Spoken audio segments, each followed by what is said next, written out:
अस्सलाम वालेकुम friends, welcome back to my fashion world. तो फ्रेंड्स, आज की वीडियो में मैं आप लोगों के लिए लेके आई हूँ नेकलाइन के बहुत ही खूबसूरत प्यारे से डिज़ाइन। वीडियो में ऐड जितने भी नेकलाइन डिज़ाइन हैं, ये तमाम डिज़ाइन जो हैं ब्रांडेड ड्रेसेस के हैं और फैंसी ड्रेसेस पे आप इन डिज़ाइंस को अप्लाई कर सकते हो। इसके अलावा आप फॉलो कर सकते हो इन डिज़ाइंस को रूटीन वेयर के ड्रेसेस पे भी, और बहुत ही इजी वे में बने हुए हैं। आप इनको जो है इजीली बना सकते हो खुद से।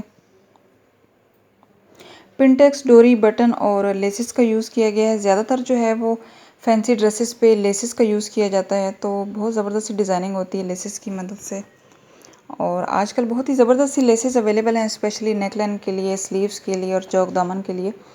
तो आप बहुत ही अच्छी सी डिज़ाइनिंग कर सकते हो खुद से अपने ड्रेसेस पे इन लेसेस की मदद से। तो गाइज़, वीडियो अच्छी लगे तो प्लीज़ वीडियो को लाइक कर दें और मिलते हैं नेक्स्ट वीडियो में। तब तक के लिए अपना बहुत सारा ख्याल रखिएगा। अल्लाह हाफिज़।